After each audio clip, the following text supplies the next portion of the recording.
चलिए y बराबर 5 आधार पर x का लघुगणक का आलेख बनाते हैं।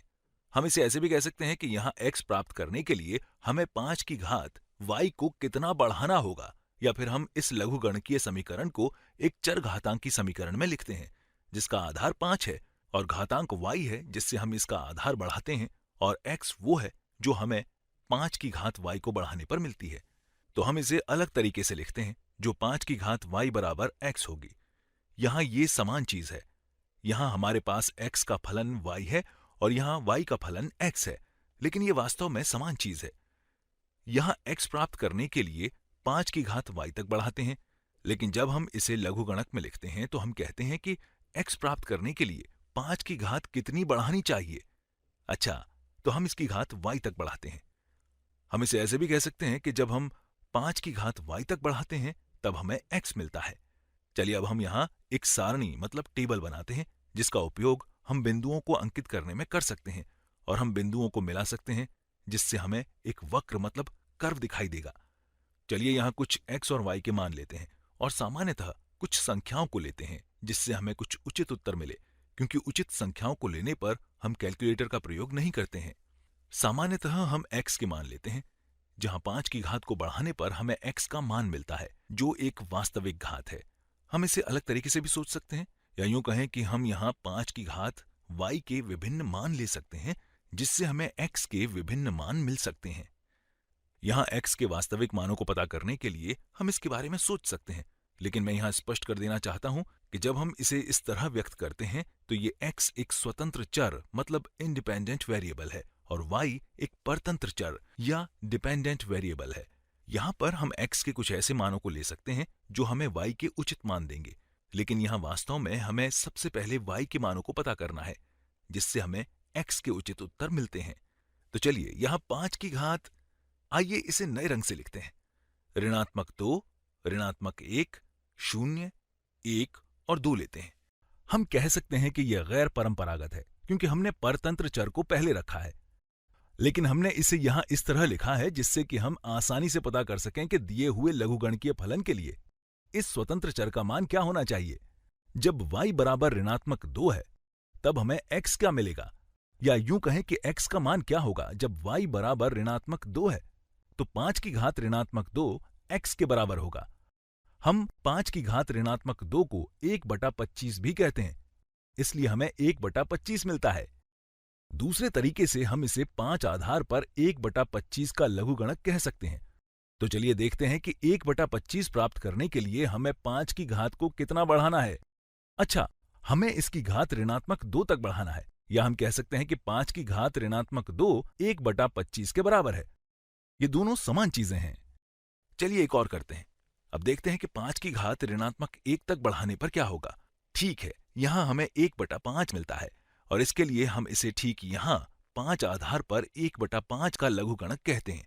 हमें ध्यान रखना चाहिए कि 1/5 प्राप्त करने के लिए 5 की घात को कितना बढ़ाना है। अच्छा, तो हमें इसकी घात ऋणात्मक 1 तक बढ़ाना है। अब देखते हैं कि 5 की घात 0 लेने पर क्या होगा। अच्छा, तो यहां हमें 1 मिलता है। तो इस तरह हम कह सकते हैं कि ये तरीका 5 आधार पर 1 का लघुगणक मतलब log base 5 of 1 के समान है। यहाँ 1 प्राप्त करने के लिए 5 की घात को कितना बढ़ाना है। अच्छा, तो हमें इसकी घात 0 तक बढ़ाना है। चलिए पता करते हैं कि 5 की घात 1 तक बढ़ाने पर क्या होगा। अच्छा, तो यहाँ हमें 5 मिलता है। अगर हम इसे यहाँ देखते हैं तो ये कहता है कि 5 प्राप्त करने के लिए 5 की घात को कितना बढ़ाना है। अच्छा, तो हमें इसकी घात 1 तक बढ़ाना है, और अगर हम 5 का वर्ग लेते हैं तो हमें 25 मिलता है। अगर हम इसे लघुगणक के रूप में देखते हैं तो हम कहेंगे कि 25 प्राप्त करने के लिए हमें 5 की घात को कितना बढ़ाना है। अच्छा, तो हमें इसकी घात 2 तक बढ़ाना है। इसलिए यहां हमने लघुगणकीय फलन के प्रतिलोम को घातांक फलन में लिख लिया है। यहां हमने परतंत्र और स्वतंत्र चरों को विलोपित कर दिया है। तो यहां हमने x के ऐसे मानों को लिया था जिससे हमें y के उचित मान मिलते हैं। इसे अलग तरीके से करने के लिए हमें याद रखना चाहिए कि हमने यहाँ बिना सोचे समझे संख्याओं को रखा है, लेकिन हमें यहाँ बहुत ही कम उचित संख्याएं प्राप्त हुईं। हम यहाँ पर कैलकुलेटर का प्रयोग कर सकते थे, लेकिन इसे इस तरह करने का सिर्फ यही कारण था कि हमें यहाँ उचित उत्तर प्राप्त हो जिन्हें हम आसानी से आलेखित कर सकें। चलिए इसे आलेखित करते हैं। यहाँ y का मान ऋणात्मक 2 और 2 के बीच है और x का मान 1/25 से 25 तक है। आइए इसे आलेख पर बनाते हैं। तो ये हमारी y अक्ष है और ये हमारी x अक्ष है। हम इसे इस तरह बना लेते हैं। तो ये हमारी x अक्ष है और यहाँ y अक्ष पर 0 से शुरू करते हैं। तो ये धनात्मक 1 है, ये धनात्मक 2 है और यहाँ हमारे पास ऋणात्मक 1 है, ये ऋणात्मक 2 है और y अक्ष पर ये सभी धनात्मक हैं। चलिए हम यहाँ इसके प्रांत या डोमेन के बारे में सोचते हैं। देखते हैं कि क्या वो लघुगणकीय फलन जो x के लिए परिभाषित है धनात्मक है या नहीं, और देखते हैं कि क्या 5 की कोई ऐसी घात है जिससे हमें 0 प्राप्त हो सके।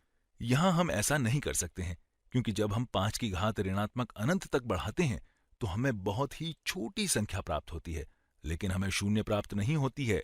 तो हम कह सकते हैं कि यहाँ 5 की घात ऐसी कोई घात नहीं है जिससे हम 0 प्राप्त कर सकें, इसलिए ये x 0 नहीं हो सकती है। और यहाँ 5 की ऐसी कोई घात नहीं है जिससे हमें एक ऋणात्मक संख्या मिले, इसलिए x ऋणात्मक संख्या नहीं हो सकती है। तो ठीक यहाँ इस फलन का प्रांत ये उचित है, क्योंकि हम सोच सकते हैं कि हमने यहाँ क्या आलेखित किया है। यहाँ प्रांत x 0 से बड़ा होगा, तो हम इस आलेख को सिर्फ धनात्मक x अक्ष पर ही आलेखित कर सकते हैं। यहाँ x का मान ज्यादा से ज्यादा 25 है। चलिए इन बिंदुओं को यहाँ रख देते हैं, जो 5, 10, 15, 20 और 25 हैं। चलिए इन बिंदुओं को आलेखित मतलब प्लॉट करते हैं। यहाँ x 1/25 है और y ऋणात्मक 2 है।